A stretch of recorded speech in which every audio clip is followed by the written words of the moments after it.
पिछले कुछ सालों में ऑर्गेनिक फूड बहुत तेजी से फैल रहा है। ये बिल्कुल नए जमाने का चस्का बन गया है। हालांकि ये महंगा होता है, लेकिन ऑर्गेनिक फूड खरीदना बस एक अलग विकल्प से बढ़कर एक नैतिक और सामाजिक जिम्मेदारी बनता जा रहा है। माना जाता है कि ऑर्गेनिक फूड सेहत के लिए ज्यादा अच्छा, ज्यादा प्राकृतिक और ज्यादा नैतिक होता है। लेकिन जब हम ऑर्गेनिक फूड की बात करते हैं, तो असल में हमारा क्या मतलब होता है? पूरी दुनिया में इस बारे में कोई एक राय नहीं है, इसलिए अलग अलग जगहों पर इसकी अलग अलग परिभाषाएं और नियम हैं। ये बिल्कुल वैसा ही है जैसे ये तय करने की कोशिश करना कि पिज्जा पर कौन सी टॉपिंग सबसे अच्छी लगती है। आमतौर पर ऑर्गेनिक फूड बिना genetically modified seeds, synthetic fertilizers या सिंथेटिक पेस्टिसाइड्स के उगाया जाता है। इसकी बजाय ऑर्गेनिक किसान फूड उगाने के पारंपरिक तरीके अपनाते हैं, जैसे कि फसल चक्र और गोबर की खाद या कंपोस्ट जैसी जैविक खाद का इस्तेमाल। हालांकि ऑर्गेनिक फूड खरीदने के पीछे लोगों की भावना काबिले तारीफ है, लेकिन क्या ये वाकई में असरदार है या बस एक और महंगा ट्रेंड है जिसे हम बिना किसी अफसोस के नजरअंदाज कर सकते हैं? क्या ऑर्गेनिक फूड वाकई में सेहत के लिए ज्यादा अच्छा होता है?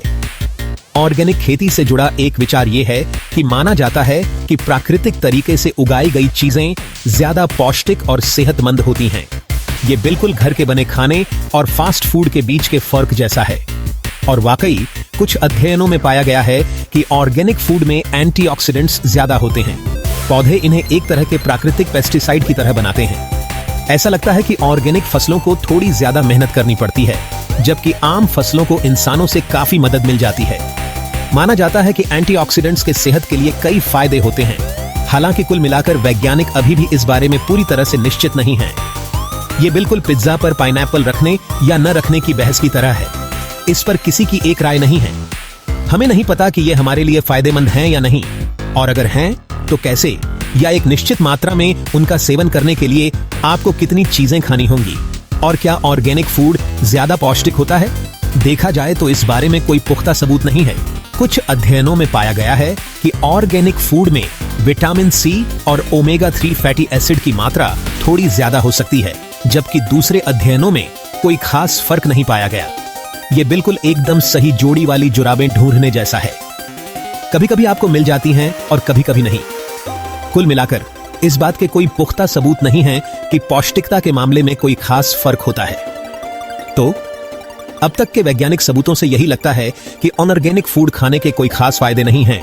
हाँ, हमें ये जरूर पता है कि फल और सब्जियां खाना आमतौर पर आपके लिए अच्छा होता है, और हम में से ज्यादातर लोग इन्हें काफी मात्रा में नहीं खाते हैं। याद रखें, आपके स्वास्थ्य के लिए फल और सब्जियां खाना ज्यादा जरूरी है, बजाय इसके कि उन्हें कैसे उगाया जाता है। ये सलाद और बर्गर में से चुनने जैसा है। सलाद हमेशा बेहतर होता है। क्या ऑर्गेनिक फूड ज्यादा प्राकृतिक होता है? ज्यादातर लोग सिर्फ विटामिन के लिए ही ऑर्गेनिक फूड नहीं खरीदते, बल्कि वो कुछ नुकसानदेह चीजों से भी बचना चाहते हैं, जैसे कि पेस्टिसाइड्स और आर्टिफिशियल फर्टिलाइजर्स। और वाकई कुछ अध्ययनों से पता चलता है कि ऑर्गेनिक प्रोडक्ट्स पर पेस्टिसाइड के रेसिड्यूज कम होते हैं, लेकिन यहीं से चीजें थोड़ी उलझने लगती हैं। कम पेस्टिसाइड्स का मतलब ये नहीं है कि बिल्कुल ही नहीं होते।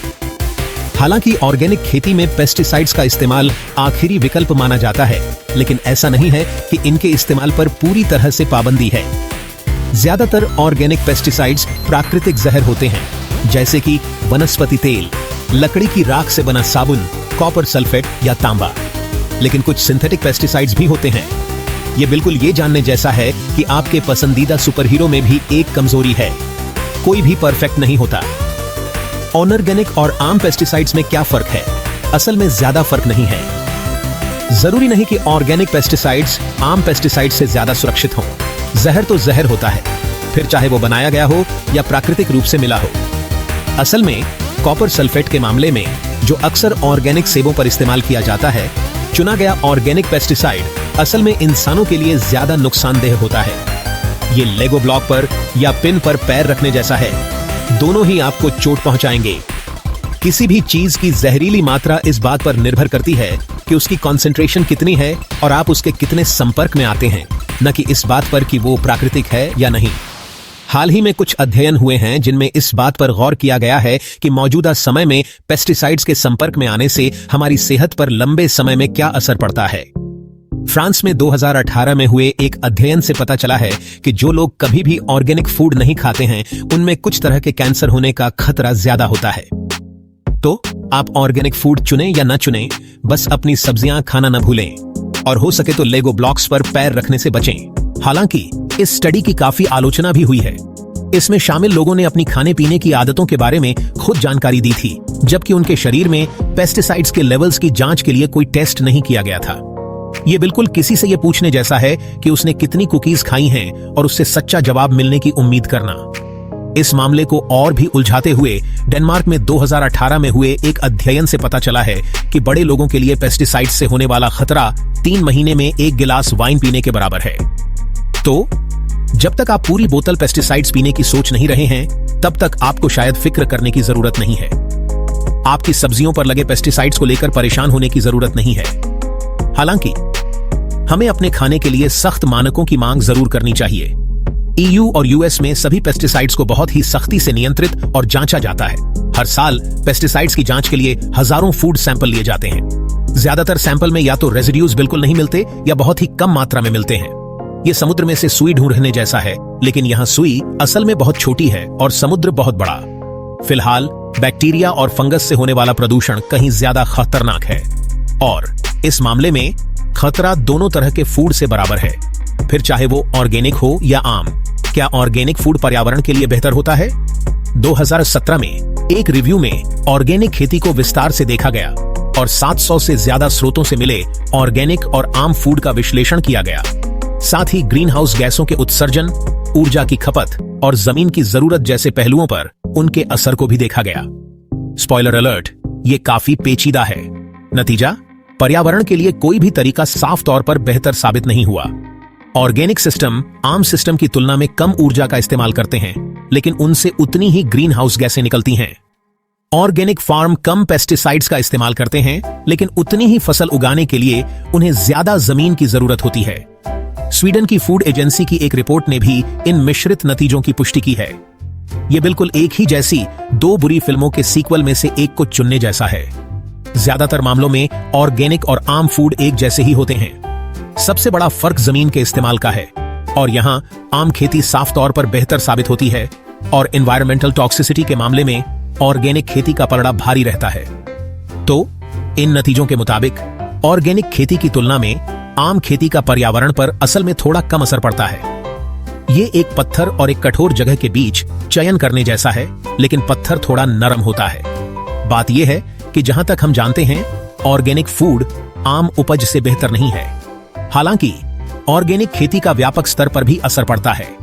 इसकी बढ़ती मांग और बाजार की इस मांग को पूरा करने के लिए संघर्ष की वजह से दूसरे तरीकों से कम स्थायी उत्पादन तरीके अपनाए जा सकते हैं। उदाहरण के लिए, स्पेन बहुत सारी आम और ऑर्गेनिक सब्जियां और फल उगाता है और बड़े बड़े ग्रीन हाउस में उगाकर उन्हें दूसरे देशों में भेजता है, जिनमें बहुत ज्यादा ऊर्जा का इस्तेमाल होता है। ये बिल्कुल नहाते समय कम पानी इस्तेमाल करने के लिए शॉवर जल्दी बंद करने जैसा है, लेकिन फिर ब्रश करते समय नल खुला छोड़ देना।